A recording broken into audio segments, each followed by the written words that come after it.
Hello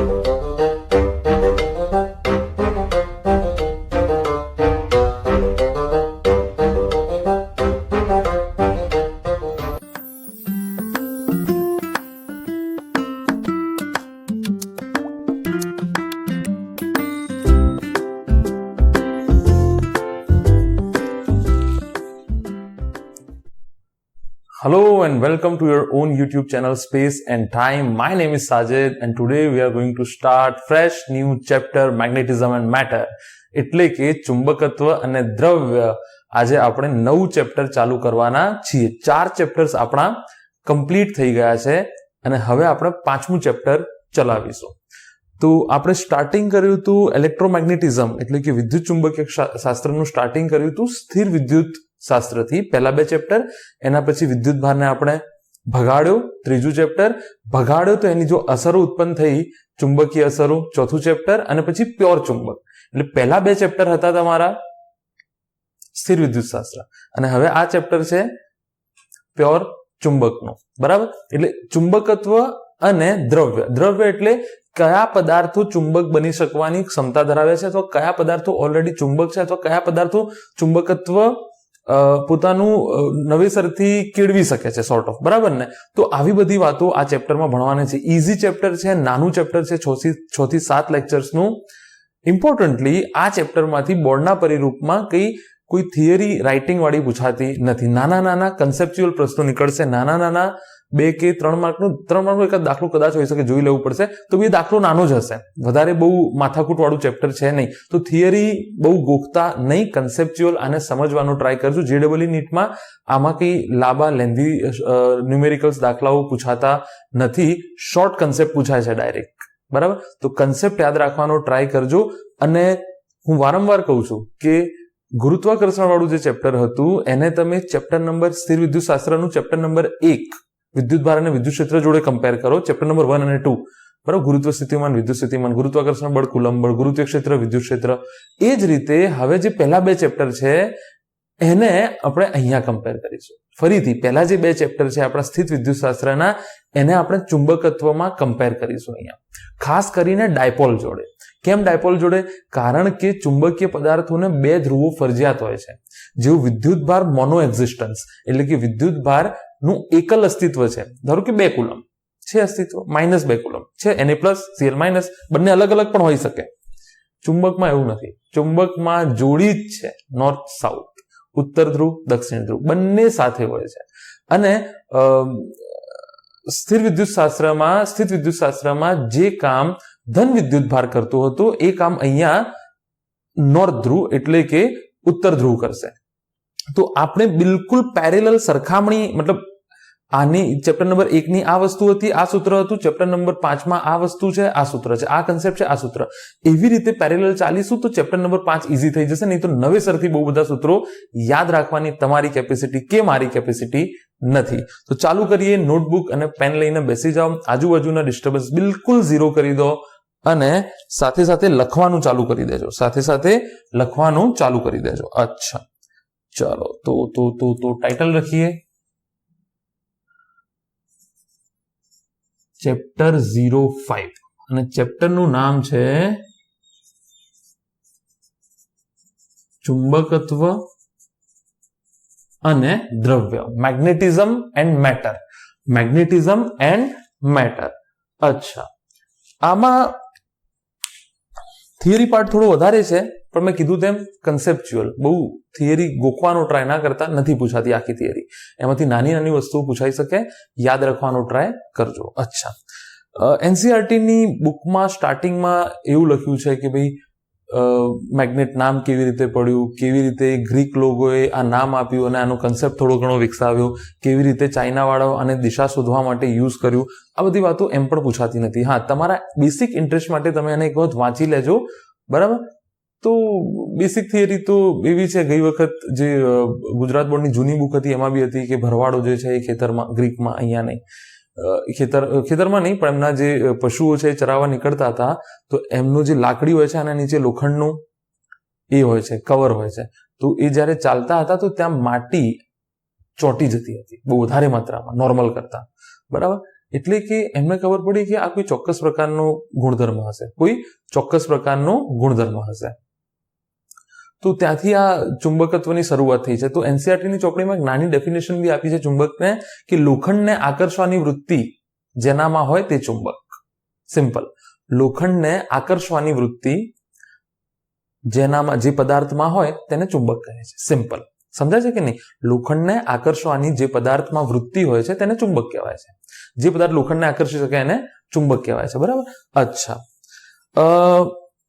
તો હવે ચુંબકીય બળ જે છે એ પણ ક્ષેત્રીય બળ છે. ચુંબકીય બળ પણ કેવું છે? ક્ષેત્રીય બળ છે.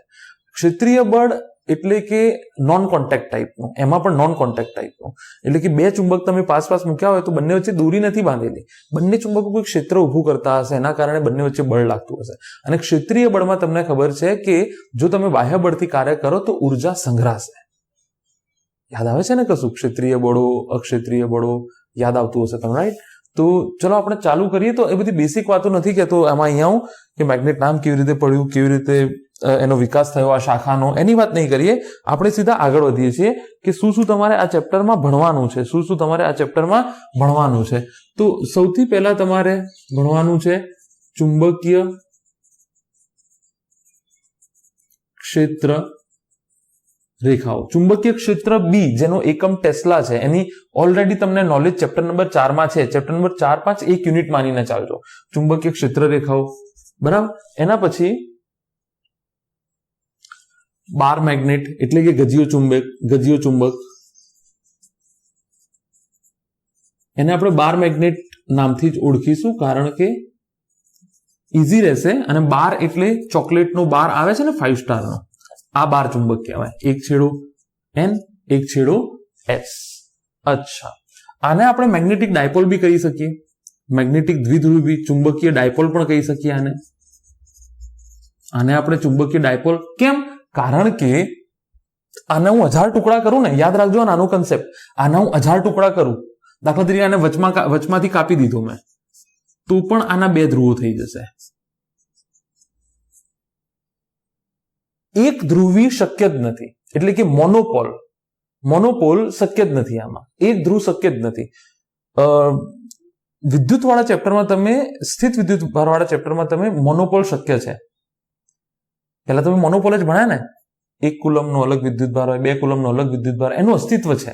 અહીંયા એનું અસ્તિત્વ નથી, 2 જોડીમાં જ હોય છે, દ્વિધ્રુવી જ હોય છે. બરાબર? તો બાર મેગ્નેટ ભણો, ગજીયો ચુંબક. એટલે બેસિકલી તમારે ભણવાનું શું છે આમાં? ચુંબકીય ડાયપોલ. શું ભણવાનું છે? ચુંબકીય ડાયપોલ. અચ્છા, ચલો. આમાં એક ધ્રુવ છે જ નહીં તો ભણીને મતલબ નહીં. સીધું ચુંબકીય ડાયપોલ, બે અલગ અલગ ધ્રુવો સમાન મૂલ્ય, એમની બંનેની ધ્રુવની તાકાત સમાન છે, બરાબર? અને બંને પરિમિત અંતરે ગોઠવાયેલા છે બંને ધ્રુવો. અચ્છા,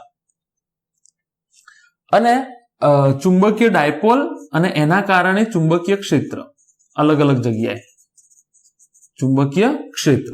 અચ્છા, એના પછી પૃથ્વીનું ચુંબકત્વ, પૃથ્વીનું ચુંબકીય ક્ષેત્ર લખો છો, અથવા પૃથ્વી as a magnet, earth as a magnet. બરાબર? Earth as a magnet.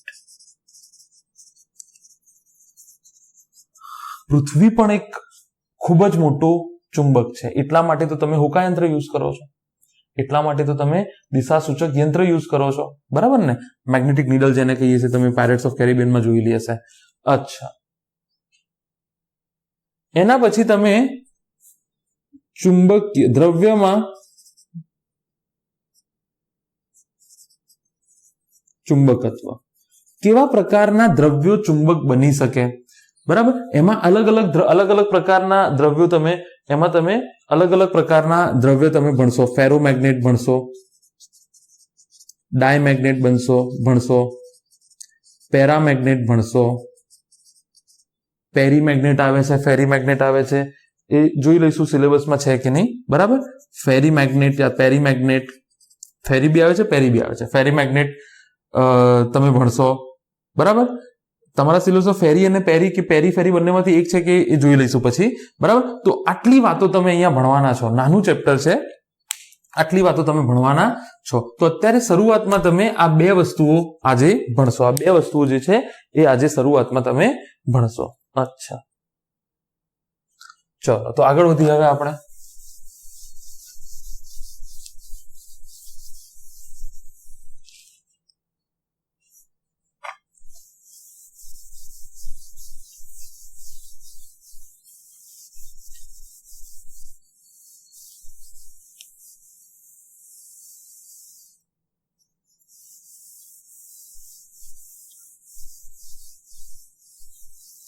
ચાલો, તો હવે આપણે આગળ વધીએ ચુંબકીય ક્ષેત્ર રેખાઓ તરફ.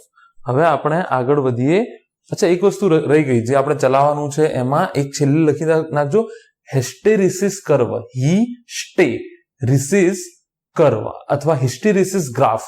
આ એક વસ્તુ છેલ્લી છે, એ પણ ચલાવવાની છે. બરાબર. અચ્છા, તો હવે આપણે ભણીશું ચુંબકીય ક્ષેત્ર રેખાઓ અને એની લાક્ષણિકતાઓ. ચુંબકીય ક્ષેત્ર રેખાઓ અને એની લાક્ષણિકતાઓ. ચુંબકીય ક્ષેત્ર રેખાઓ અને તેની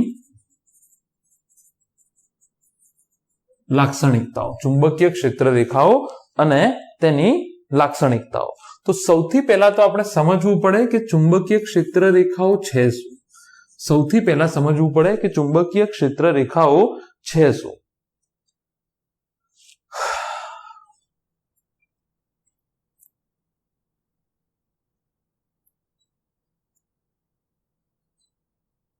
અચ્છા, તો સૌથી પહેલા તમને એ ખબર પડી ગઈ છે કે ચુંબક જે છે તેનું, કે પહેલા ગજીય ચુંબક જોઈ લઈએ ને. ચલો, આનું ચુંબકીય ક્ષેત્ર રેખાઓ જોઈ લઈએ છે. ઓલરેડી તમને ચુંબકનું નોલેજ છે. તો ચુંબકીય ક્ષેત્ર રેખાઓ છે શું, અહીંયા જુઓ. દાખલા તરીકે આ કોઈ ગજીયો ચુંબક છે. બરાબર. અચ્છા, આને હું N કહું, આને હું S કહું. બરાબર. તો અહીંયાથી જુઓ ચુંબકીય ક્ષેત્ર રેખાઓ અંદરના વિસ્તારમાં, ધ્યાન રાખજો, અંદરના વિસ્તારમાં N થી S હોય છે. અંદરના વિસ્તારમાં N થી S હોય છે, આવી રીતે. સોરી, S થી N હોય છે. અને બહારના વિસ્તારમાં N થી S હોય છે. અને બહારના વિસ્તારમાં N થી S હોય છે. તો ચુંબકીય ક્ષેત્ર રેખાઓ આવી રીતે. બહારના વિસ્તારમાં N થી S, અંદરના વિસ્તારમાં S થી N. લખાવું છું, આ બી એક લાક્ષણિકતા છે, પછી જોઈ લઈશું. પહેલા અહીંયા જોઈ લો. ચુંબકીય ક્ષેત્ર રેખાઓ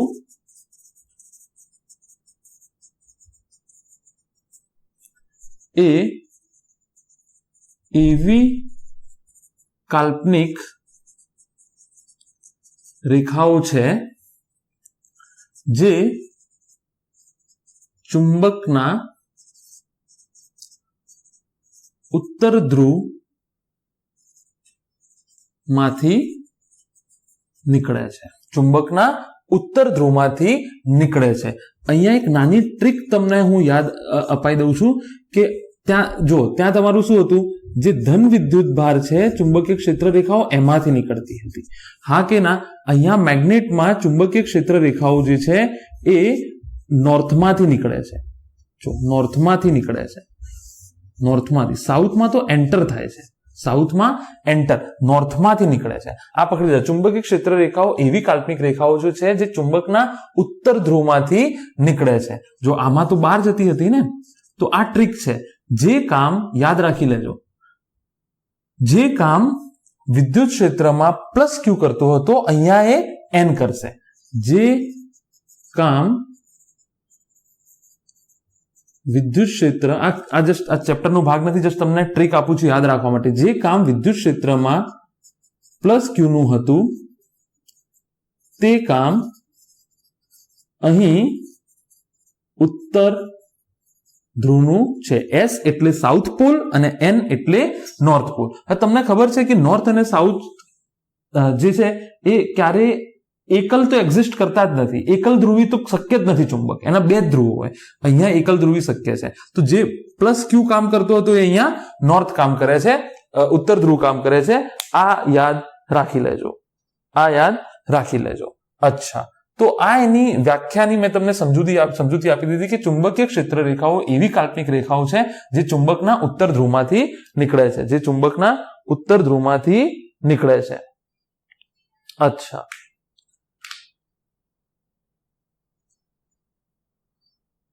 અચ્છા, હવે આગળ જુઓ તમે. હવે શું છે નેક્સ્ટ? આ કાઢી નાખું આટલું, ચાલો અહીંયા રહેવા દઈએ.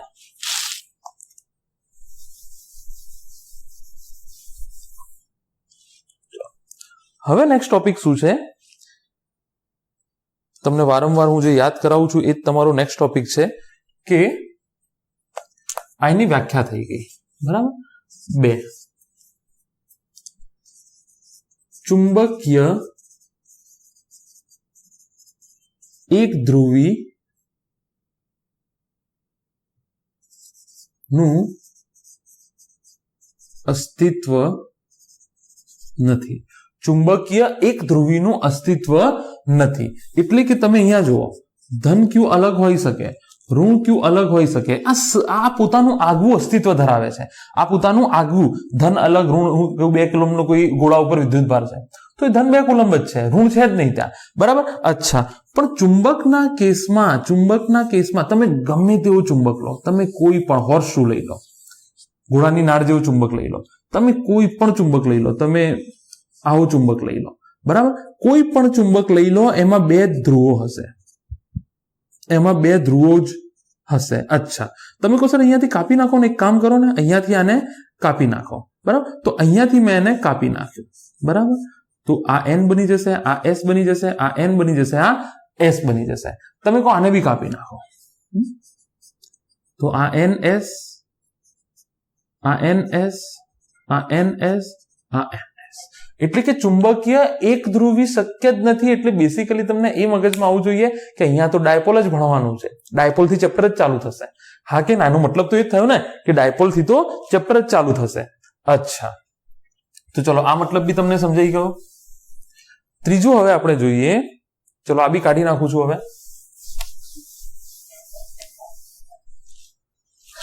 ચલો હવે આગળ જુઓ, લખતા થાવ સાથે સાથે, રાના જોશો મારી યાર, લખતા થાવ, પોઝ કરીને લખતા થાવ ફટાફટ. ચલો હવે શું છે, જો હવે શું છે અહીંયા, ચુંબકીય ક્ષેત્ર રેખાઓ નંબર 3. સાથે સાથે તમે આકૃતિ બી દોરતા જ રહેજો, મારે તો જગ્યા નથી એટલા માટે હું કાઢી નાખું છું. ચુંબકીય ક્ષેત્ર રેખાઓ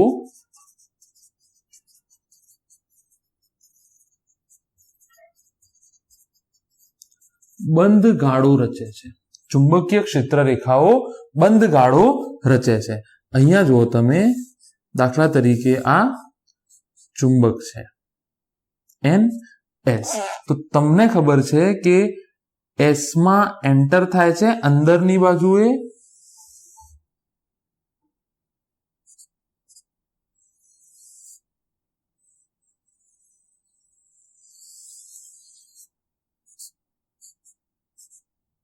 જો 12 નોર્થ થી સાઉથ, ખોટું કર્યું છે મેં,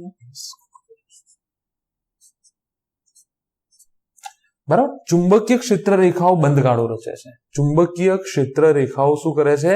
બંધ ગાળો રચે છે. અને ચોપડીમાં એક ઉદાહરણ બી આપ્યું છે કે તમે કોઈ કાચનો ટુકડો લો, કાચનો ટુકડો, અને નીચે તમે ચુંબક મૂકી દો, અને ઉપર લોખંડનો ભૂકો, એને ગજિયો ચુંબક લો. આવી રીતે તમે ગજિયો ચુંબક લીધું, બરાબર. આવી રીતે ગજિયો ચુંબક કાચના નીચે કે કાગળના નીચે મૂક્યો, અને ઉપર હવે તમે લોખંડનો ભૂકો ભભરાવી દો, તો તમને આવી એક પેટર્ન મળશે. બરાબર. આવું ચુંબક હશે તો લોખંડના ભૂકાની આવી એક પેટર્ન મળશે તમને.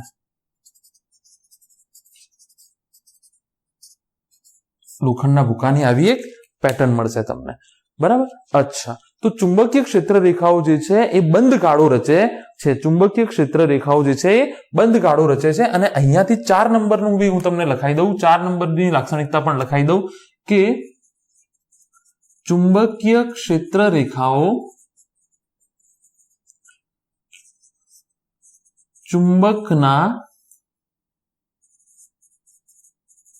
ઉત્તર ધ્રુવથી નીકળે છે,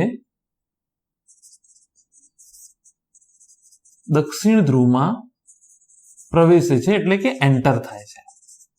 બીજા શબ્દોમાં તમે એવું પણ કહી શકો કે ચુંબકની બહારની બાજુએ N થી S હોય છે, નોર્થ થી સાઉથ, ઉત્તર થી દક્ષિણ, બરાબર. અને ચુંબકની અંદરની બાજુએ ચુંબકીય ક્ષેત્ર રેખાઓ S થી N હોય છે, બરાબર.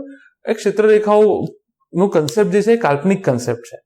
એ કેમ હતો એ તમને આગળ બી ચેપ્ટર નંબર 1 માં બી ભણી ગયા છો, બરાબર. તો આ 2 વાતો અહીંયાથી ક્લિયર થઈ કે ચુંબકીય ક્ષેત્ર રેખાઓ બંધ ગાળો રચે છે અને એની દિશા જે છે એ બહારની તરફ નોર્થ થી સાઉથ, અને અંદરની બાજુએ જે છે એ સાઉથ થી નોર્થ હોય છે. અંદરની બાજુએ જે છે એ સાઉથ થી નોર્થ હોય છે.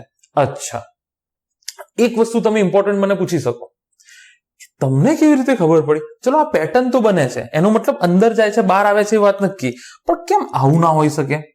ધારો કે આ નોર્થ છે, આ સાઉથ છે, તો આવું બી તો હોઈ શકે, ઊંધું બી તો હોઈ શકે કે સાઉથમાંથી નીકળે છે નોર્થમાં. તમને કેવી રીતે ખબર પડી? તો ખબર મને તો એવી રીતે નથી પડી, પણ વાંચવામાં એવું આવે છે કે જો તમે અહીંયા નોર્થ, અહીંયા સાઉથ, હા, દાખલા તરીકે અહીંયા જો તમે હોકાયંત્ર મૂકો, હોકાયંત્રમાં એક સોય હોય છે, આ જે એરો છે એ નોર્થ બતાવે છે, આ જે એરો છે એ નોર્થ બતાવે છે. એનો મતલબ હોકાયંત્રનો આ છેડો શું હશે? સાઉથ હશે. આ છેડો શું હશે? નોર્થ હશે. હા કે ના? અચ્છા, હા કે ના? આ છેડો નોર્થ બતાડે છે. અચ્છા, એવી જ રીતે એનો મતલબ ચુંબકીય ક્ષેત્ર રેખાઓ આવી રીતે જતી હશે. એવી રીતે જો તમે હોકાયંત્ર અહીંયા મૂકો તો એ અહીંયા બતાડે છે, બરાબર? એનો મતલબ આ ચુંબકીય ક્ષેત્ર રેખાઓ જે છે એ આવી રીતે જતી હશે, બરાબર? તમે અહીંયા મૂકો તો હોકાયંત્ર આમ બતાડે છે, અહીંયા મૂકો તો હોકાયંત્ર આમ બતાડે છે, અહીંયા મૂકો તો હોકાયંત્ર આમ બતાડે છે, બરાબર? અહીંયા મૂકો તો હોકાયંત્ર આમ બતાડે છે, અહીંયા મૂકો તો હોકાયંત્ર આમ બતાડે છે, અહીંયા મૂકો તો હોકાયંત્ર આમ બતાડે છે, બરાબર? અચ્છા, એ જ રીતે અહીંયા પણ ડ્રો કરી શકાય કે અહીંયા મૂકો તો હોકાયંત્ર આમ બતાડે છે, અહીંયા મૂકો તો હોકાયંત્ર આમ બતાડે છે, અહીંયા મૂકો તો હોકાયંત્ર આમ બતાડે છે, અહીંયા મૂકો તો હોકાયંત્ર આમ બતાડે છે, બરાબર?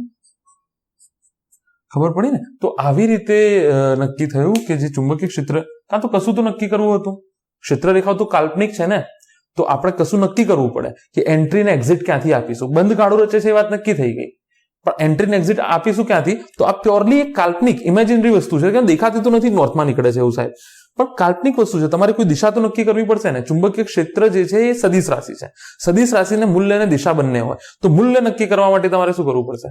કશું નક્કી કરવું પડશે. અને મેં તમને કીધું કે જેવી રીતે ત્યાં આગળ, ફરીથી જેવી રીતે ત્યાં આગળ ધન વિદ્યુત ભાર હતો, એવું અહીંયા કોણ છે?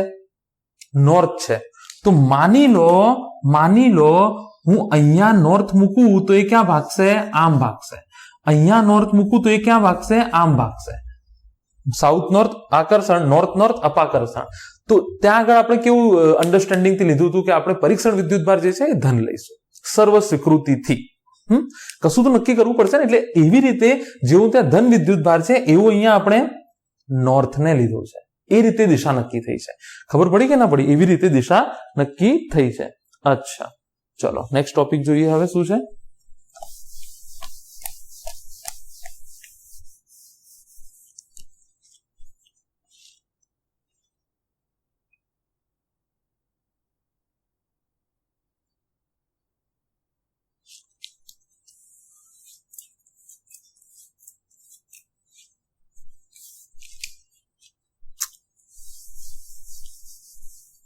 ચાલો આગળ વધીએ. તો 5મું પોઈન્ટ અહીંયા લખું છું, બરાબર? ચુંબકીય ક્ષેત્ર રેખા, ચુંબકીય ક્ષેત્રમાં કોઈ પણ બિંદુએ અથવા જગ્યાએ કોઈ પણ સમયે, સમય ચાલશે નહીં લખો તો, કારણ કે સમય આધારિત રાશિ નથી આ. ચુંબકીય ક્ષેત્રમાં કોઈ પણ જગ્યાએ અથવા બિંદુએ કોઈ પણ સમયે ચુંબકીય ક્ષેત્ર રેખા પરનો સ્પર્શક ચુંબકીય ક્ષેત્રની દિશા દર્શાવશે. દાખલા તરીકે અહીંયાથી તમે આ બાર મેગ્નેટ એટલે કેવું? ચોકલેટના આકારનો, ચોકલેટ 5 સ્ટારના આકારનો. તો ચુંબકીય ક્ષેત્ર રેખાઓ આમ નીકળશે અંદરમાં, સાઉથ થી નોર્થ. અચ્છા, બારની બાજુએ જે નીકળશે એ આમ નીકળશે. બંધ ગાળો રચશે ને, ઓલરેડી ચર્ચા થઈ ગઈ છે આની, બંધ ગાળો રચશે એની તો, બરાબર? અચ્છા,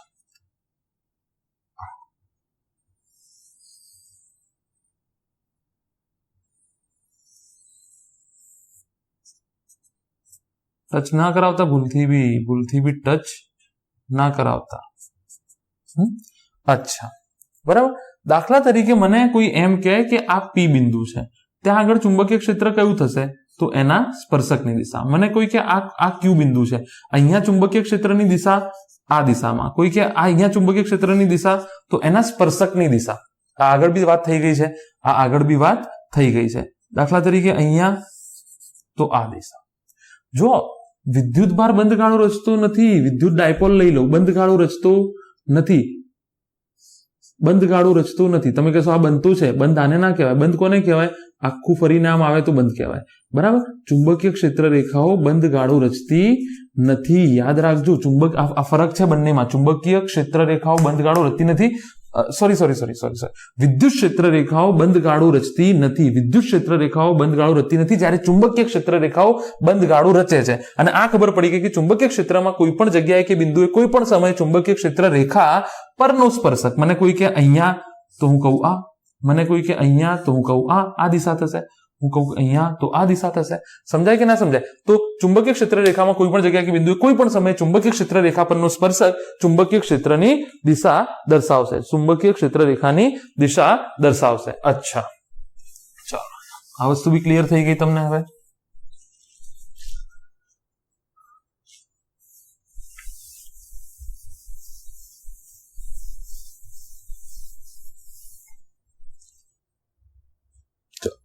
અહીંયા 4 ત્યાં છે, 6 અહીંયા લખું છું. બરાબર. ચુંબકીય ક્ષેત્ર રેખાઓની સંખ્યા જેટલી વધારે, ચુંબકીય ક્ષેત્ર રેખાઓની સંખ્યા જેટલી વધારે, એટલે આનો મતલબ ચુંબકીય ક્ષેત્ર રેખાઓની સંખ્યાનો મતલબ ચુંબકીય ક્ષેત્ર રેખા ઘનતા અથવા ખાલી રેખા ઘનતા. આ ઓલરેડી કન્સેપ્ટ રેખા ઘનતાનું સમજાઈ ચૂક્યો છું. ચુંબકીય ક્ષેત્ર રેખાઓ એટલે કે ચુંબકીય ક્ષેત્ર રેખા ઘનતા જેટલી વધારે તેટલું ચુંબકીય ક્ષેત્રનું મૂલ્ય તે જગ્યાએ વધારે. સિમ્પલ વસ્તુ છે, સિમ્પલ વસ્તુ છે. બરાબર. દાખલા તરીકે તમને કોઈ ચુંબકીય ક્ષેત્ર રેખાઓ આપી છે આવી રીતે. બરાબર. આ માની લો ક્યુ પોઈન્ટ છે, આ માની લો પી પોઈન્ટ છે. મને કોઈ ચુંબકીય ક્ષેત્ર ક્યાં વધારે હશે? તો સિમ્પલ વસ્તુ છે, B at P point greater than B at Q point.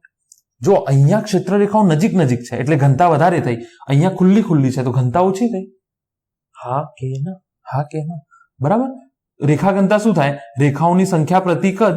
રેખા ઘનતા શું થાય? રેખાઓની સંખ્યા પ્રતિ કદ. તો અહીંયા જો રેખાઓની સંખ્યા વધારે છે, અહીંયા રેખાઓની સંખ્યા ઓછી છે. હા કે ના? તો ચુંબકીય ક્ષેત્ર રેખાઓની સંખ્યા જેટલી વધારે એટલું ચુંબકીય ક્ષેત્રનું મૂલ્ય વધારે, B at P point B at Q point કરતા વધારે થશે. અચ્છા,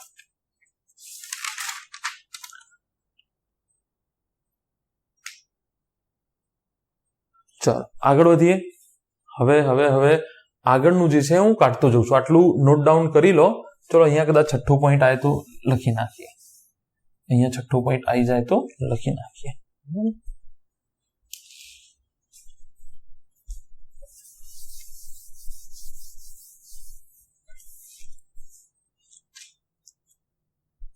નંબર 7, ચુંબકીય ક્ષેત્ર રેખાઓ ક્યારે એકબીજાને છેદશે નહીં. ચુંબકીય ક્ષેત્ર રેખાઓ ક્યારે એકબીજાને છેદશે નહીં. આ વસ્તુ આપણે વિદ્યુત ક્ષેત્ર રેખામાં પણ જોઈ હતી કે દાખલા તરીકે તમે કહો આ જગ્યાએ, બરાબર, તમે કીધું કે આવી રીતે ચુંબકીય ક્ષેત્ર છે તો આ એનો સ્પર્શક થશે, તો આ બી ની દિશા થશે. અચ્છા, હવે તમે કહો આવી રીતે બી નીકળે છે, માની લો તમે કહો આવી રીતે બી નીકળે છે. શક્ય નથી. કેમ શક્ય નથી? એક જ બિંદુએ ચુંબકીય ક્ષેત્ર રેખાઓની બે દિશા કેવી રીતે હોઈ શકે? બરાબર. અચ્છા, અહીંયા છે ને કુલ કરી નાખજો. ચુંબકીય ક્ષેત્ર રેખાઓ સ્પર્શક કુલ ચુંબક પરિણામી ચુંબકીય ક્ષેત્રની દિશા દર્શાવે છે. એનીવે, તો ચુંબકીય ક્ષેત્ર રેખાઓ ક્યારે એકબીજાને છેદશે નહીં. શક્ય જ નથી. કેમ? કોઈ એક બિંદુએ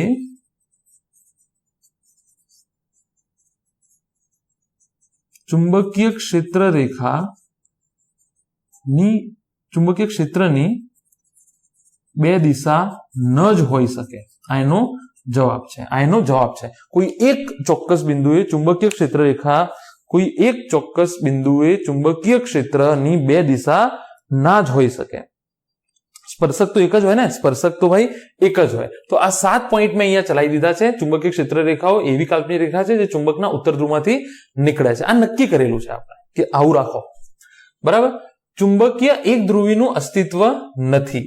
ચુંબકીય ક્ષેત્ર રેખાઓ બંધગાળો રચે છે અને દરેકના મતલબ બી મેં સમજાયા છે. ચુંબકીય ક્ષેત્રમાં કોઈ પણ જગ્યાએ, ચોથો પોઈન્ટ આ છે, ચુંબકીય ક્ષેત્ર રેખાઓ ચુંબકના ઉત્તર ધ્રુવથી નીકળે છે અને દક્ષિણ ધ્રુવમાં એન્ટર થાય છે. જો કે અહીંયા બંધગાળો રચશે. બરાબર. બહારની બાજુએ N થી S, અંદરની બાજુએ S થી N. યાદ રાખજો, ખાસ ઇમ્પોર્ટન્ટ છે. ચુંબકીય ક્ષેત્રમાં કોઈ પણ જગ્યાએ સ્પર્શકની ચુંબકીય ક્ષેત્ર રેખાઓની સંખ્યા જેટલી વધારે એવી તમને ખબર છે. ચુંબકીય ક્ષેત્ર રેખાઓ ક્યારેય એકબીજાને છેદશે નહીં. લાક્ષણિકતાઓ યાદ રાખો. કદાચ 2 માર્કમાં પૂછાય તો 4 લાક્ષણિકતાઓ લખવાની થાય. કોઈ પણ 4 લાક્ષણિકતાઓ લખવાની થાય.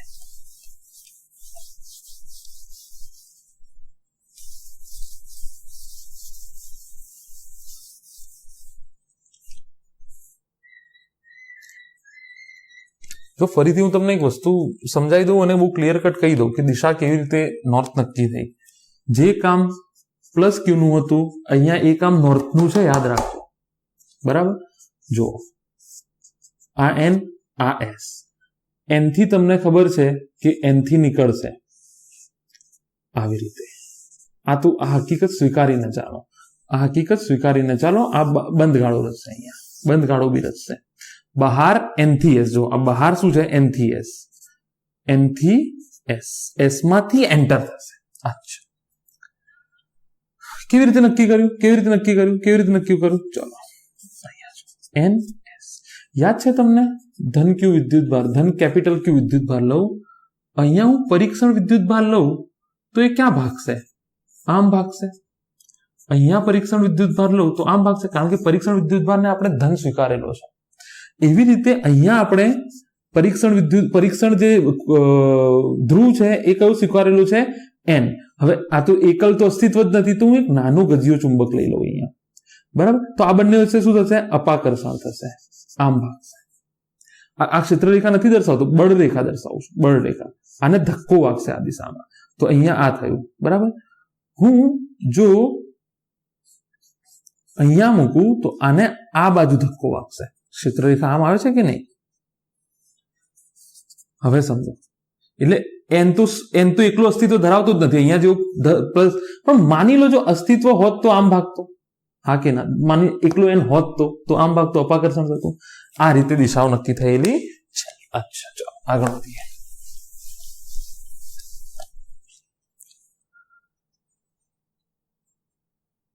હવે પોલ સ્ટ્રેન્થ. હવે આપણે જોઈએ પોલ સ્ટ્રેન્થ. કયું આવ્યા હતા? 7, 8 આવ્યા હતા લગભગ. જે બી આવ્યા, હું 8મું લખું છું. Pole strength.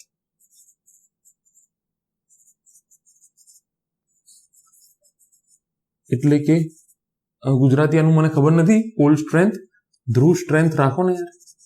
એટલે કે તાકાત. એ ધ્રુવની તાકાત. અચ્છા, અહીંયા જુઓ, આને હું આવી રીતે સમજાવું. પ્લસ ક્યુ માઇનસ ક્યુ. આ 2 કુલમ છે, આ 3 કુલમ. બંને વચ્ચેનું અંતર 12 લઈ લો. -2 કુલમ. ડાયપોલ તો આવી રીતે થાય, 1 પ્લસ 1 માઇનસ. 4 કુલમ -4. 10 કુલમ -10. મને કહો સૌથી અંતર સમાન છે. મને કહો સૌથી વધારે તાકાત કોની હશે? સૌથી વધારે તાકાત કોણ આપી શકે છે? 10 વાળું. કેમ? 10 કુલમ તાકાત વધારે છે. આ એક ધ્રુવ થઈ ગયો, આ બીજો, આ ધન ધ્રુવ થઈ ગયો, આ ઋણ ધ્રુવ, આ ધન, આ ઋણ, આ ધન, આ ઋણ. હા કે ના? એવી રીતે અહીંયા શું છે? અહીંયા બી 2 ધ્રુવો છે, N અને S. અહીંયા બી 2 ધ્રુવો છે. બંને પરિમિત અંતરે ગોઠવાયેલા છે. બરાબર. તો આ એક ધ્રુવ છે અને બીજો ધ્રુવ આ છે. આ ધ્રુવની તાકાત, આ પોલ સ્ટ્રેન્થ જે છે, પોલ એટલે ધ્રુવ, બાજુ, પોલ એટલે ધ્રુવ, છેડો. પોલનો મતલબ જો કાઢવું હોય કદાચ દેશી ભાષામાં તો એને છેડો તમે લખી શકો. તો જે છેડાની તાકાત છે, પોલ આઉટ સ્પેલિંગ થાય છે ને, ખોટું લખ્યું છે? બરાબર છે. આવી રીતે આવી જાય છે, છૂટા છૂટા લખો તો સ્પેલિંગ જ યાદ નથી આવતો ગરીબ માણસને. બરાબર. જે પુલ સ્ટ્રેન્થ છે એને એમ વડે દર્શાવાય છે. એમ યાદ રાખી લેજો પુલ સ્ટ્રેન્થ ને કેવી રીતે દર્શાવવામાં આવે છે. અહીંયા હું તમને ખાલી યાદ રાખવા માટે પેલું યાદ અપાઈ દઉં. વિદ્યુત ડાયપોલ, વિદ્યુત ડાયપોલ. આ ચુંબકીય ડાયપોલ છે. તો અહીંયા તો એકલ અસ્તિત્વમાં જ નથી ને, ત્યાં તો એકલ અસ્તિત્વમાં હતું એટલે આપણે 10 કુલમ 20 કુલમ કહી દેતા હતા. તો અહીંયા શું થઈ જાય છે? આ એમ થઈ જાય છે. પુલ સ્ટ્રેન્થ શું થઈ જાય છે? એમ. આ વસ્તુને યાદ રાખી લો, આ વસ્તુને યાદ રાખી લો. અચ્છા, બીજી એક વસ્તુ મને કહો કે પુલ સ્ટ્રેન્થ નક્કી કેવી રીતે? અચ્છા, અહીંયા ટોપિક ચલાવો છો કેમ? પહેલા તો ક્ષેત્ર રેખાનો ટોપિક ચાલે છે, તમે પુલ સ્ટ્રેન્થ ચલાવો છો. પુલ સ્ટ્રેન્થ એટલા માટે ચલાવું છું કે તમે મને કહી દો, આજે તો તમે મને કહી દો એન એસ બરાબર. અચ્છા, એન એસ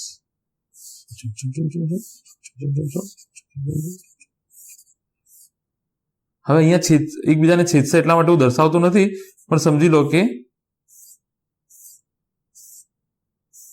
બરાબર આવી રીતે. મને કહો કોણ મજબૂત છે? ક્ષેત્ર રેખાઓની સંખ્યાના સરપ્રમાણમાં હશે પુલ સ્ટ્રેન્થ. ક્ષેત્ર રેખાઓની સંખ્યા, એક ગુજરાતી એક ઇંગ્લિશ. જો જેટલી ક્ષેત્ર બંધ ગાળો રચશે પણ એ દર્શાવતો નથી. જેટલી ક્ષેત્ર રેખાઓની સંખ્યા એટલો પોલ વધારે મજબૂત, એટલો છેડો વધારે મજબૂત હશે, એટલું ચુંબક વધારે મજબૂત હશે. હા કે ના? બરાબર. ચુંબકની તાકાત એટલી વધારે હશે. તો છેડાની તાકાત જે પુલ સ્ટ્રેન્થ છે ચલે છે. પુલ સ્ટ્રેન્થ કોના સપ્રમાણમાં છે? ચુંબકીય ક્ષેત્ર રેખાઓની સંખ્યાના સપ્રમાણમાં છે. એટલા માટે અહીંયા હું ચલાવું છું, એટલા માટે અહીંયા ચલાવું છું, એટલા માટે અહીંયા ચલાવું છું. સમજાય કે ના સમજાય? પુલ સ્ટ્રેન્થ, ક્ષેત્ર રેખાઓની સંખ્યા. તો આ ખબર પડી ગઈ કે પુલ સ્ટ્રેન્થ કોને કહેવાય? બંનેમાંથી કોઈ એકની તાકાત. પુલ્સ થોડું લખ્યું છે, પુલ એટલે છેડો.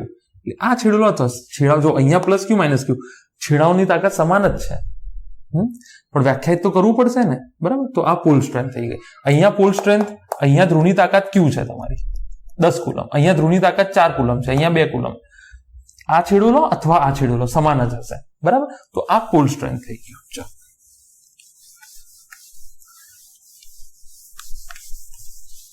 ચલો, ચુંબકીય ક્ષેત્ર રેખાઓ કેવી રીતે દોરી શકાય?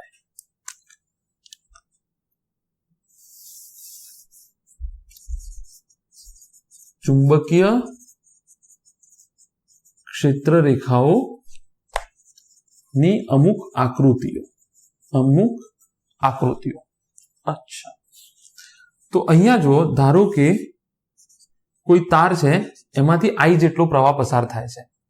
તો મને કહો આ બિંદુએ ચુંબકીય ક્ષેત્ર કેટલું હશે? જે હાથમાં આવ્યું ચેપ્ટર યાદ, જે દિશામાં, જમણા હાથના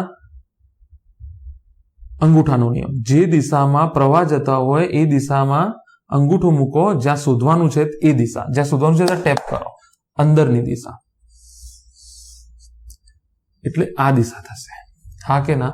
અચ્છા, આ બિંદુએ, અચ્છા આ બિંદુએ ફરતું હશે ને ભાઈ, વાયર, આ વાયર છે તો અહીંયા બી હશે, અહીંયા બી હશે, અહીંયા બી હશે, અહીંયા દરેક જગ્યાએ હશે ને. ખબર પડે કે ના પડે? આ દિશા ચુંબકીય ક્ષેત્ર રેખાની દિશા હશે જો I જેટલું તારમાંથી પ્રવાહનું વહન થતું હોય તો. અચ્છા, માની લો કે તારમાં જે છે એ પ્રવાહ આમ જાય છે, પ્રવાહ I આમ જાય છે અંદરની તરફ. તો અહીંયા મૂકો તો જો આમ, આ બિંદુએ મને કોઈ કહેતો આમ થશે, આ બિંદુએ કોઈ કહેતો આમ થશે, આ બિંદુએ કોઈ કહેતો આમ થશે. આ તો બંધગાળો રચે છે ને ચુંબકીય ક્ષેત્ર રેખાઓ. કોઈ મને કે તારમાંથી આવી રીતે નીકળે છે તો બહારની તરફ છે. બરાબર. તો ચુંબકીય ક્ષેત્ર રેખાઓ આ I ની દિશા છે, આ B ની દિશા છે. બરાબર, આવી રીતે રચાશે. અચ્છા, અચ્છા. કોઈ કે કોઈ રિંગ છે R ત્રિજ્યાની, R ત્રિજ્યાની શું છે? રિંગ. અને એમાં જે છે પ્રવાહ માની લો કે પ્રવાહ જે છે સમઘડી રાખીએ, બરાબર, સમઘડી. હવે આ તમને ખબર છે કે તમારી સામે સમઘડી હોય તો આ સાઉથ થાય, તમારી સામે વિષમઘડી હોય તો તમારો છેડો નોર્થ થશે. આ તો તમને ખબર છે, બરાબર. તો ચુંબકીય ક્ષેત્ર રેખાઓ અહીંયા જો આમ પસાર થશે, બરાબર. ઓલરેડી ચર્ચા થઈ ગઈ છે,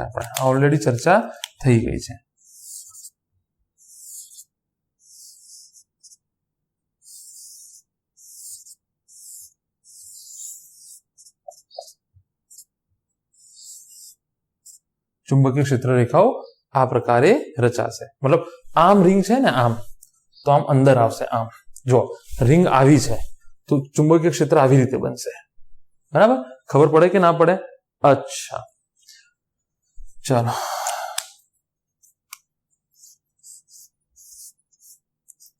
NS આ તો તમને ખબર જ છે.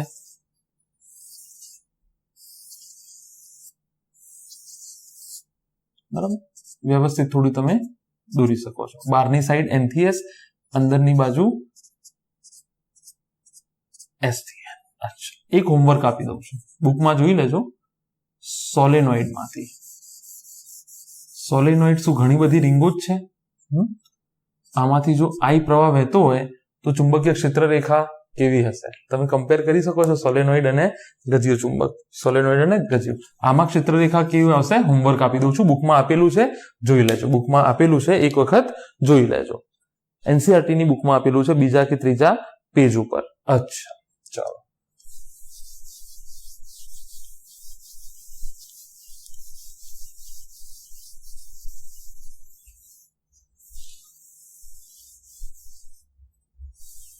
ટાઈમ જોઈ લઈએ અને ફ્રેમ જોઈ લઈએ.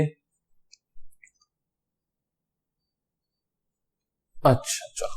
હવે લાક્ષણિકતાઓ ટોપિક પતી જાય છે અહીંયા. તો આસાન ટોપિક છે, કશું નથી.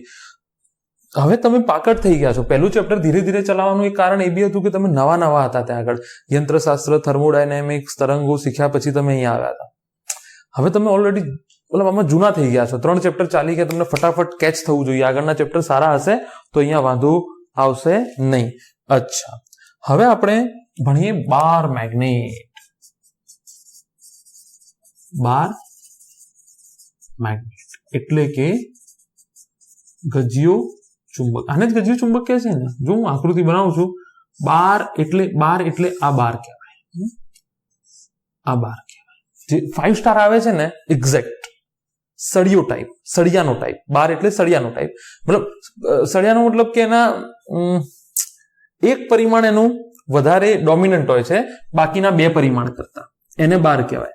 તમે બાર આવું પણ લઈ શકો, બરાબર.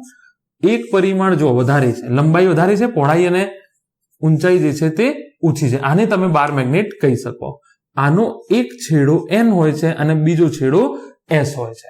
એક છેડો N હોય છે, બીજો છેડો S. ડ્રો તો આપણે આવી રીતે જ કરીશું એને, NS. ચાલો, એક વસ્તુ ક્લિયર થઈ ગઈ અહીંયા તમારી. અચ્છા, હવે તમને ચુંબકીય ક્ષેત્ર રેખાઓ ક્યાંથી નીકળશે, ક્યાં જાય છે એ બી તમને ખબર છે. તો આ તમારું થઈ ગયું બાર મેગ્નેટ એટલે કે ગજ્યો ચુંબક. અચ્છા, હવે હું શું કહું છું, આને હું ચુંબકીય દ્વિધ્રુવી કહી દઉં. ચુંબકીય દ્વિધ્રુવી, ડાયપોલ તો છે સીધું. શું આને હું ડાયપોલ કહી દઉં? અત્યાર સુધી તમને ડાયપોલ કહીએ તો તમને એમ જ આવતું છે પ્લસ ક્યુ માઇનસ ક્યુ પરિમિત અંતરે, 2 સમાન મૂલ્યના વિરુદ્ધ પ્રકારના પરિમિત અંતરે ગોઠવાયેલા છે, એને ડાયપોલ કહેવાય. પણ એ વિદ્યુત ડાયપોલ હતું, આ ચુંબકીય ડાયપોલ છે. તો આને ચુંબકીય ડાયપોલ કહેવાય કે ના કહેવાય? કોઈ ભાઈ વાંધો નથી ને કોઈને? આને ચુંબકીય ડાયપોલ અથવા ડાયપોલ કહી દો, કારણ કે ચુંબકનું ચેપ્ટર ચાલે છે. તો આ ચુંબકીય ડાયપોલ પણ થઈ શક્યા, બરાબર. આ ચુંબકીય ડાયપોલ પણ થઈ શકે, બરાબર. અચ્છા, આને વિદ્યુત જોડે સરખાવવો જ હોય, જો આને જો વિદ્યુત ડાયપોલ સાથે સરખાવવો હોય તો આ ક્યુ જેવું N જેવું પ્લસ ક્યુ છે અને આ માઇનસ ક્યુ છે. S માઇનસ ક્યુ છે. હા, એક વસ્તુ ખાલી આમાં ફરક છે કે અહીંયા બંધ ગાળો રચાય છે, તમને ખબર છે, બરાબર. અહીંયા બંધ ગાળો નહીં રચાય. નોર્થમાંથી નીકળે છે એ વાત સાચી, સાઉથમાં એન્ટર થાય છે એ વાત સાચી, જો પ્લસ ક્યુ માંથી નીકળે છે, પણ અહીંયા બંધ ગાળો નહીં રચે. આવી રીતે બંધ ગાળો નહીં રચે. અહીંયાથી નીકળશે ખરા, બંધ ગાળો નથી રચે. બંધગાળો નહીં રચે, યાદ રાખજો. બંધગાળો ઊંધું કર્યું મેં કશું ના, બરાબર છે, પ્લસમાંથી બરાબર બરાબર. બંધગાળો રચશે નહીં, આ ખાસ યાદ રાખજો. આ એક સરખામણી છે આની, આ એક સરખામણી છે. અચ્છા, હવે મેન મુદ્દા ઉપર આવીએ છીએ આપણે. અહીંયાથી સારા અક્ષરે લખવાનું ચાલુ કરીશ, મેન મુદ્દા પર આવીએ છીએ. અત્યાર સુધીની વાતો માત્ર થિયરી હતી, જે પાછળના બેકગ્રાઉન્ડમાંથી તમારે લેવાની હતી, અને થોડું તમારું વિદ્યુત ક્ષેત્ર બી રિવિઝન થઈ ગયું, અહીંયા બી થોડું વિદ્યુત ક્ષેત્ર રેખાઓનું રિવિઝન થઈ ગયું, અને આ વસ્તુનું. હવે સૂત્રો આવશે. અચ્છા, આમાં સૂત્રની સાબિતી બુકમાં 2 સ્ટેપ આપેલા છે. 2 સ્ટેપ. કેટલા સ્ટેપ આપેલા છે? 2. બિલ વાગ્યો છે, હું જવાબ આપી દઉં બિલનો. અચ્છા, ત્યાં આગળ એનસીઈઆરટી ની બુકમાં તમે જોશો 2 સ્ટેપની એક સાબિતી આપેલી છે કે ચુંબકીય ડાયપોલ મોમેન્ટનું ચુંબકીય ક્ષેત્ર અક્ષ ઉપર કેટલું થશે, વિષુવરેખા ઉપર કેટલું થશે. આપણે એમાં નહીં પડીએ, કારણ કે એ સાબિતીના પ્રશ્ન એક તો બોર્ડમાં બી નહીવત પૂછાય છે. બિલકુલ 0% નહીં કહું, કારણ કે જો ભૂલથી આવી ગયું તો તમે મારું ગળું દબાવી દેશો. તો મળીશું તો હું મળવાનું નથી તમને પહેલા તો. અચ્છા, તો હું એમ કહેતો હતો કે નહીવત પૂછાવાની શક્યતા છે. 2 સ્ટેપની છે, એટલે એમાં વધારે આપણે પડીશું નહીં. આપણે સીધી સરખામણી લઈ લઈશું, અને સૂત્ર યાદ રાખવાની ટેકનિક પકડી લેજો. અહીંયા સૂત્ર યાદ રાખવાની ટેકનિક જે છે તે પકડી લેજો. બરાબર? અચ્છા, ચાલો. ગજ્યો ચુંબક કોને કહેવાય મેં કહી દીધું તમને.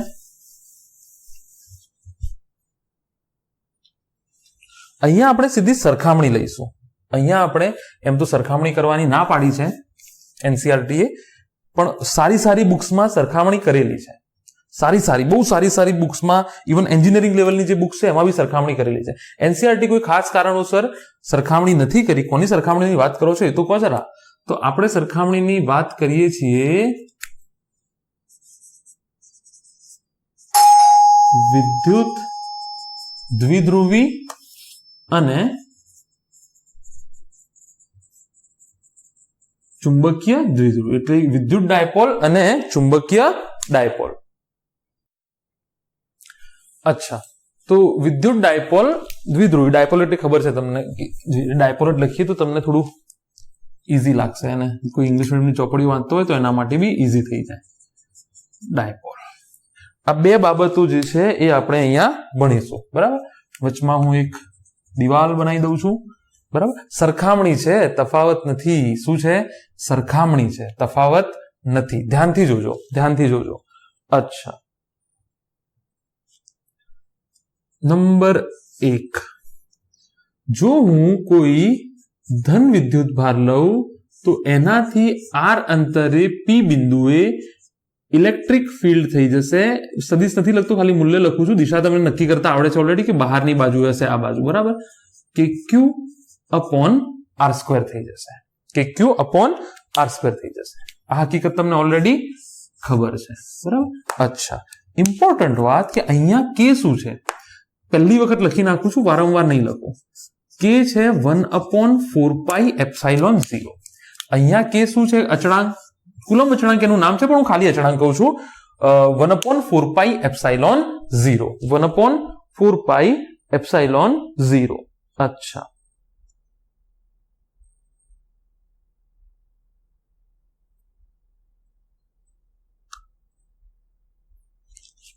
અચ્છા, ચલો અહીંયા જો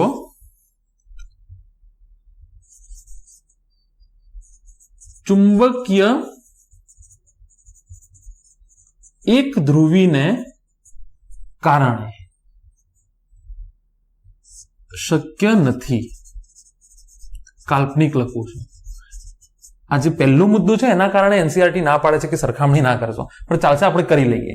ચુંબકીય એક ધ્રુવીના કારણે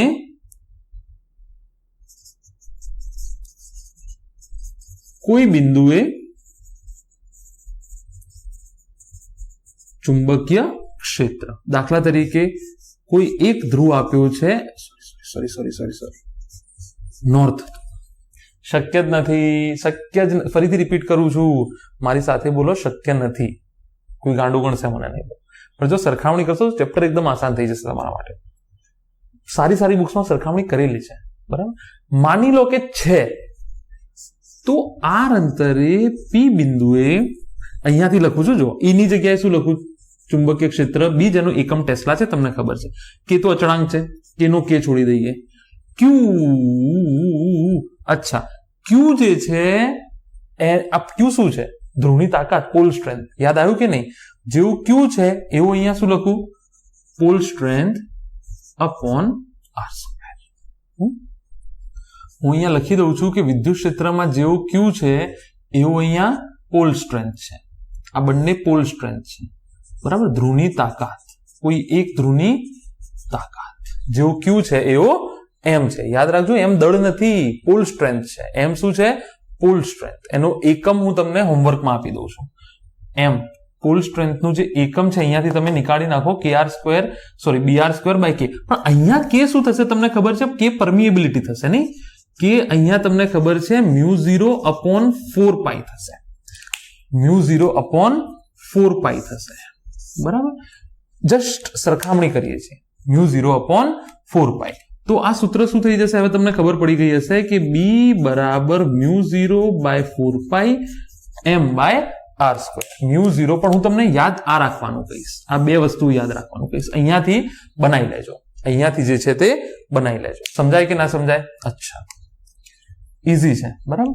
કુલમ્બ અચળાંક નથી આ આપણે સમજવા માટે અહીંયા જેવું કે છે ત્યાં અચળાંક મૂકી દીધો. એ કે પર તમને ચુંબકમાં ખબર છે અચળાંક કયું છે?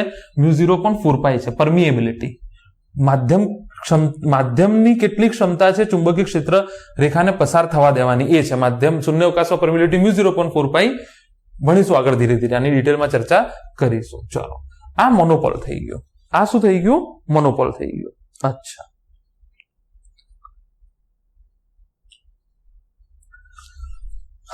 અહીંયા કઈ દિશા હશે? બહારની દિશા આ હશે. ધારો કે સાઉથ હોત, જેવું અહીંયા હું માઇનસ ક્યુ મૂકું, અહીંયા પી બિંદુ અંદરની દિશા હોત, તો આ જો સાઉથ હોત તો જવાબ તો આ જ આવતો આર અંતરે, પણ દિશા અંદરની થઈ જતી. દિશા જે છે તે અંદરની થઈ જતી. ચાલો, નંબર 2, વિદ્યુત ડાયપોલમાં ડાયપોલ મોમેન્ટ. ડાયપોલ મોમેન્ટ એટલે કે દ્વિધ્રુવીની ચાક માત્રા. ડાયપોલ મોમેન્ટ એટલે કે દ્વિધ્રુવીની ચાક માત્રા. ડાયપોલ કોને કહેવાય? તમને ખબર છે. પ્લસ ક્યુ માઇનસ ક્યુ કેટલા અંતરે ગોઠવાયેલા છે? આર અંતરે. તો આનું ડાયપોલ મોમેન્ટ કેટલું થઈ જતું હતું? ક્યુ. ચલો એક કામ કરો, અને 2l લઈ લઈએ. તમને ખબર છે કેમ 2l લઈએ છીએ, બરાબર.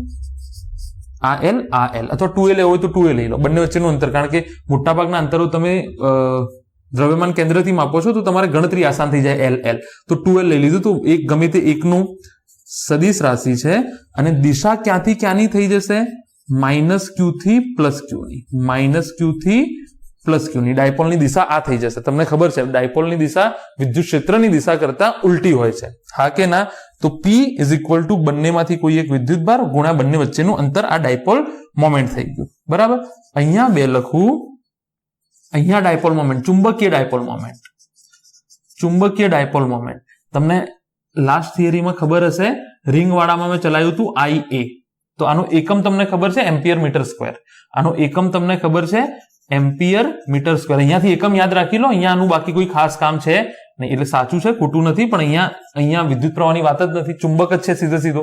જસ્ટ યાદ અપાવવા માટે કે તમને ગયા લેક્ચરનું યાદ હશે, ગયા ચેપ્ટરનું, સોરી. આ N, આ S. અચ્છા, પોલ સ્ટ્રેન્થ કેટલી છે? M. આનું અંતર હું કેટલું લઈ લઉં? 2l અંતર લઈ લીધું. અહીંયાથી L, અહીંયાથી L. તો અહીંયા ડાયપોલ મોમેન્ટ કેટલી થઈ જશે? M into 2l. કેટલી થઈ જશે? M into 2l. Pole strength તો સદિશ નથી, પણ આ સૂત્ર આવી રીતે આવશે. આ આવી રીતે આવશે, અને આ જે છે તે આવી રીતે આવશે. સદિશ M બરાબર M into 2l ડેશ. આમાં દિશા યાદ રાખી લેજો. આમાં ડાયપોલની દિશા કઈ આવશે? ડાયપોલની દિશા સાઉથ થી નોર્થ આવશે, ઊંધી. પેલામાં નોર્થ થી આવે છે ને, આમાં બી એવું જ છે, પ્લસ થી આવે છે. વિદ્યુત ક્ષેત્ર રેખા માઇનસ થી પ્લસ થી માઇનસ હોય છે, વિદ્યુત ક્ષેત્ર રેખા પ્લસ થી માઇનસ હોય છે. જ્યારે ડાયપોલ જે છે એ કેસમાં માઇનસ થી પ્લસ દિશા થઈ જાય છે. એવી જ રીતે અહીંયા તમારી દિશા કઈ છે? ઊંધી માઇનસ થી પ્લસ, એવી રીતે અહીંયા પેલી નોર્થ થી સાઉથ છે તો આ સાઉથ થી નોર્થ થઈ ગઈ. ચલો આગળ વધીએ. નોંધી લો આટલો. નંબર 3 ઉપર જઈએ. બરાબર.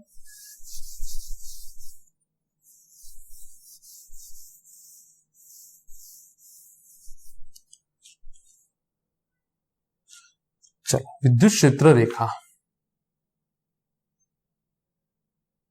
विद्युत क्षेत्र नंबर 3 डायपोलनी अक्ष पर विद्युत क्षेत्र. तमारू बंने हूँ रिविजन कराई दઉં છું. કેટલું અંતર છે? કેટલું અંતર છે?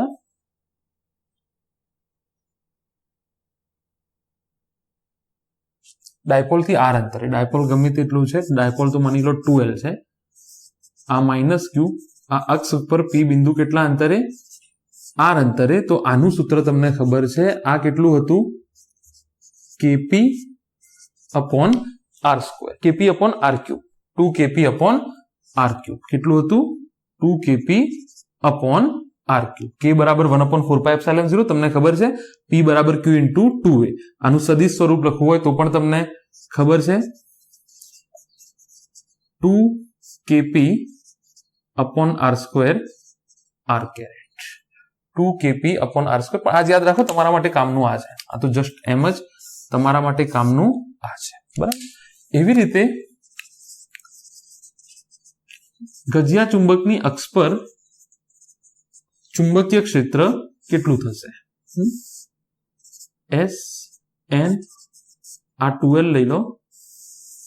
અહીંયાથી કોઈ આર અંતરે પી બિંદુ છે, અહીંયા બી શોધવું છે. તો આ સૂત્ર અહીંયાથી જ કોપી કરું છું હું.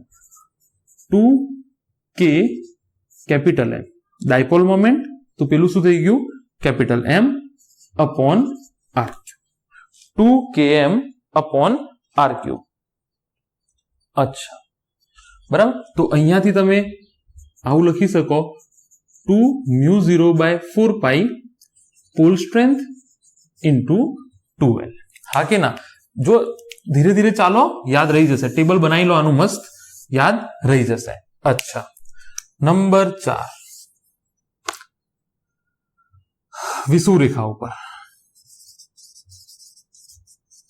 વિષુવરેખા પર વિદ્યુત ક્ષેત્ર પ્લસ ક્યુ માઇનસ ક્યુ. બરાબર. અહીંયાથી આર અંતરે પી બિંદુ એ કેટલું હતું? આના કરતા અડધું. એ નિયમ એ બી તમને ખબર છે. આના કરતા કેટલું હતું? અડધું.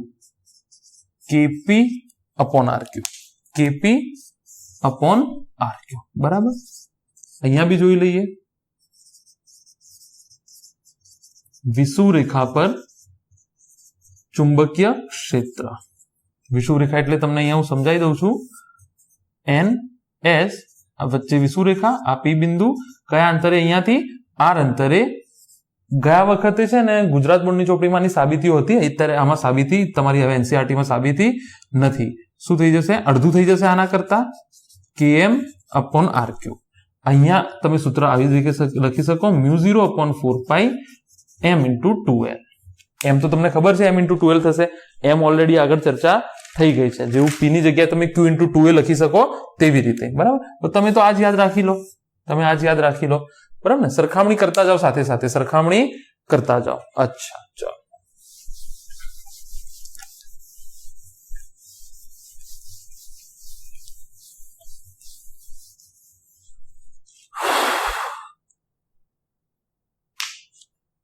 કોઈ પણ બિંદુએ, ચાલો નંબર કયો? 5 આયા હતા. કોઈ પણ બિંદુએ વિદ્યુત ક્ષેત્ર પ્લસ ક્યુ માઇનસ ક્યુ, બંને વચ્ચેનું અંતર તમને ખબર છે. મારે એનાથી મતલબ નથી. આ થીટા, આ પી બિંદુ, આર અંતર. તો આ કેસ દેખાય છે કે નહીં? બરાબર. હા ને? ચોખ્ખું દેખાય છે ભાઈ, કચકડા જેવું દેખાય છે. તો આનું સૂત્ર શું હતું તમને ખબર છે? E is equal to kp upon r cube. E is equal to kp upon r cube under root 1 plus 3 cos square theta. 1 plus 3 cos square theta. બરાબર, આ ઓલરેડી તમને યાદ છે. જો તમે થીટા 0 કરો, તમારું અક્ષનો જવાબ આવી જશે. થીટા તમે શું કરો? 0 કરી દો. કશું ખોટું લખ્યું છે મેં?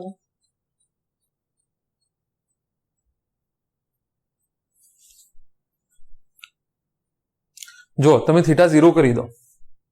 થીટા 0, થીટા શું છે એ તો ખબર હોવી જોઈએ ને. થીટા પી અને આર. પી કયો થશે ભાઈ? પી કયો થશે? માઇનસ થી પ્લસ વચ્ચે થશે ને. આ કોનું ના થાય? થીટા કોના વચમાં છે?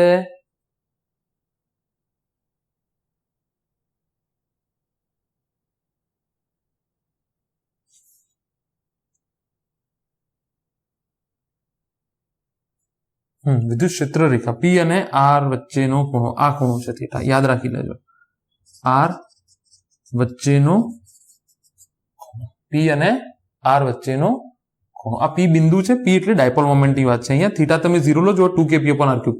થીટા તમે 90 લો, kp upon r cube આવી જશે.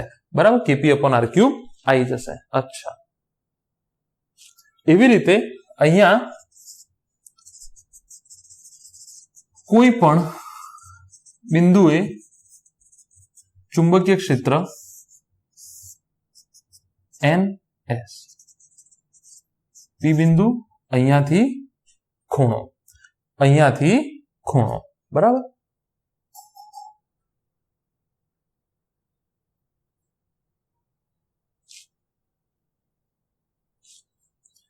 કામ કરો, આને આ કેસમાં છે ને માઇનસ લઈ લો, આને એ કેસમાં પ્લસ લઈ લો, કારણ કે ખૂણો આપણે માઇનસ થી પ્લસ વચ્ચે લીધો છે ને. અહીંયા બી એવું કરી નાખો, એસ, અહીંયા એન. સૂત્ર પર કોઈ ફરક નહીં પડે, ચિંતા ના કરો. થીટા બરાબર. અહીંયા બી કેટલું થઈ જશે? K m upon r cube 1+3 cos square theta, એટલે મ્યુ 0 અપોન 4 પાઈ. એમ ની જગ્યાએ તમે મૂકી શકો m 2l upon r cube 1+3 cos square theta. બરાબર. અચ્છા, ચલો હવે આગળ વધીએ ફરીથી. ચલો આગળ વધીએ. નોંધતા જાઓ સાથે સાથે, સરખામણી કરતા જાઓ સાથે સાથે. હવે જો ડાયપોલને નિયમિત, જો ડાયપોલને, જે બી નંબર આવે, 7 નંબર હતા લગભગ, જો ડાયપોલને નિયમિત વિદ્યુત ક્ષેત્રમાં મૂકીએ તો, આ નિયમિત વિદ્યુત ક્ષેત્ર છે, આમાં પ્લસ ક્યુ માઇનસ ક્યુ, આ ખૂણો થીટા, શું ટોર્ક લાગશે? પી ક્રોસ ઈ, પીઈ સાઇન થીટા જેટલો. હા કે ના? પી ક્રોસ ઈ, પીઈ સાઇન થીટા જેટલો, એટલે ક્યુ ઇન્ટુ 2l, આ 2l અંતર છે ને બંને વચ્ચે, સાઇન થીટા જેટલો. અચ્છા, એવી રીતે અહીંયા પણ જો ડાયપોલને, ભાઈ બાર મેગ્નેટ ડાયપોલ જ છે ને, એટલે તમે બાર મેગ્નેટ લઈ લો. બાર મેગ્નેટ એ ડાયપોલ કીધો છે એને ચુંબકના કેસમાં. જો ડાયપોલને નિયમિત ચુંબકીય ક્ષેત્રમાં મૂકતા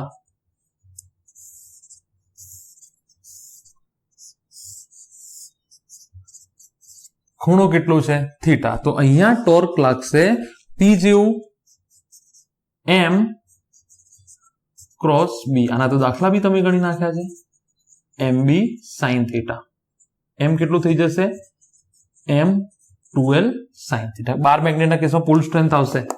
બાર મેગ્નેટના કેસમાં પોલ સ્ટ્રેન્થ આવશે. બરાબર, એમ ઇન્ટુ 2l. જેવો અહીંયા ક્યુ છે તેવો અહીંયા પોલ સ્ટ્રેન્થ છે. બરાબર. અચ્છા, હવે આમાં ભાઈ બાહ્ય બળ વડે કાર્ય થશે કે નહીં? બાહ્ય બળ વડે તમારે આને ફેરવવું હશે. આ ક્યાં જશે? જુઓ, આ પ્લસ છે, આ માઇનસ. તો આ આવી રીતે ગોઠવવાનો ટ્રાય કરશે. ડાયપોલ જે છે આવી રીતે. તો તમારે એને ફેરવવા માટે, થીટા જેટલું ફેરવવા માટે કામ કેટલું કરવું પડશે? તો W બરાબર માઇનસ ડેલ્ટા યુ. બરાબર, W બરાબર માઇનસ ડેલ્ટા યુ બરાબર તમને ખબર છે P ડોટ ઈ હતું, એટલે કે પીઈ સાઇન થીટા હતું, એટલે કે ડેલ્ટા યુ બરાબર યાદ રાખી લો minus P dot E. Minus P. એ જ રીતે અહીંયા બી ચુંબકીય ક્ષેત્રમાં ચુંબકીય ક્ષેત્ર બહારની બાજુ n થી s હોય કે ના હોય? બરાબર, n થી s હોય છે ને, તો અચ્છા, તો આ તમે કરી નાખો s થી n કરી નાખો, ફરક નહીં પડે, કશું ચિંતા ના કરતા, કારણ કે અંદરથી ચુંબકીય ક્ષેત્ર રેખાઓ જવા દેશે ને, s થી n આમ ફરી જશે, આ આમ ફરી જશે, તેને પાછું ફેરવવા માટે કાર્ય કરવું પડશે, તો w માઇનસ ડેલ્ટા યુ અહીંયા થઈ જશે m ડોટ બી, તો આ થઈ જશે mb સાઇન થીટા, તો ડેલ્ટા યુ બરાબર યાદ રાખી લો માઇનસ m ડોટ બી. મહત્તમ સ્થાયી અવસ્થા, અસ્થાયી અવસ્થા, એ બધી વાતો અહીંયા આવશે. મહત્તમ સ્થાયી અવસ્થા, મહત્તમ અસ્થાયી અવસ્થા, એ બધી વાતો અહીંયા આવશે.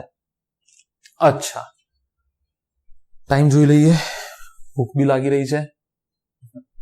જો સરખામણી જ છે, કશું છે નહીં, સરખામણી જ છે. મેં તમને કીધું એ પ્રમાણે યાદ રાખી લો કે k શું થશે, મ્યુ 0.4 પાઈ, q શું થશે, m થશે, p શું થશે, કેપિટલ m થશે, ચુંબકીય મોમેન્ટ. બરાબર. અચ્છા, બીજી એક વસ્તુ અહીંયા એવી છે કે જો હું આને થોડું હલનચલન આપું, અહીંયાથી તમે જુઓ, ચલો આ હું કાઢી નાખું છું, બરાબર, આ હવે પતી ગયું છે, અહીંયાથી સરખામણી અહીંયાથી પતી ગઈ છે. તો ચુંબકના કેસમાં ધ્યાનથી જોજો, પતી ગયું છે આ ટોપિક. હવે ચુંબકના કેસમાં ટોર્ક ઇઝ ઇક્વલ ટુ થાય mb સાઇન થીટા. બરાબર, થીટા શું છે, m અને b વચ્ચેનો કોણ. બરાબર, ધ્યાન રાખો, તમને ખબર છે f બરાબર ma, એવું કોણીય જો બળ લાગતું હોય તો ટોર્ક થાય. m ની જગ્યાએ જડત્વની ચાક માત્રા, જે m નું દળનો રોલ છે એ જડત્વની ચાક માત્રા, અને a ની જગ્યાએ શું થઈ જાય, આલ્ફા થઈ જાય. તો અહીંયાથી આ સમીકરણ થઈ જાય i alpha is equal to mb sine theta. તમે ભાઈ આને થોડું હલાઈને છોડી દો તો એ વાઇબ્રેટ કરશે, એટલે કે સરળ આવર્ત ગતિ કરશે. સરળ આવર્ત ગતિ કરશે તો એનો આવર્તકાળ હશે, સરળ આવર્ત ગતિ કરશે તો એનું શું થશે, આવર્તકાળ થશે. તો અહીંયાથી આ થઈ જાય, યાદ રાખી લો, d square theta by dt square. શું થઈ જશે, d square theta by dt square is equal to mb sine theta, is equal to mb sine theta. તમને ખબર છે કે થીટા ખૂબ નાનો હોય તો સાઇન થીટા 0 ના ખૂબ નજીક હોય તો સાઇન થીટા થીટાની નજીક હોય, સાઇન 0 0, સાઇન 0 0, 0 ડિગ્રી 0.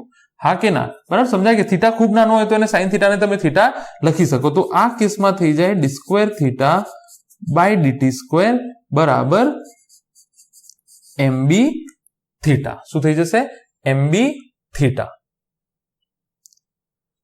અચ્છા,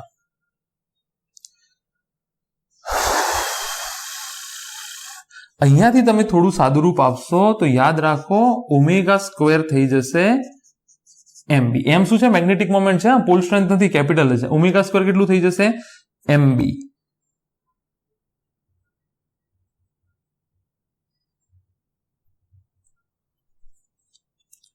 ઓમેગા સ્ક્વેર કેટલું થઈ જશે, mb. ઓમેગા સ્ક્વેર બી લખાય ને, d square theta by dt square ને ઓમેગા સ્ક્વેર પણ તમે લખી શકો. તો ઓમેગા સ્ક્વેર કેટલું થઈ જશે, ઓમેગા સ્ક્વેર mb નહીં થાય, ઓમેગા સ્ક્વેર mb નહીં થાય, ધ્યાનથી જુઓ અહીંયા.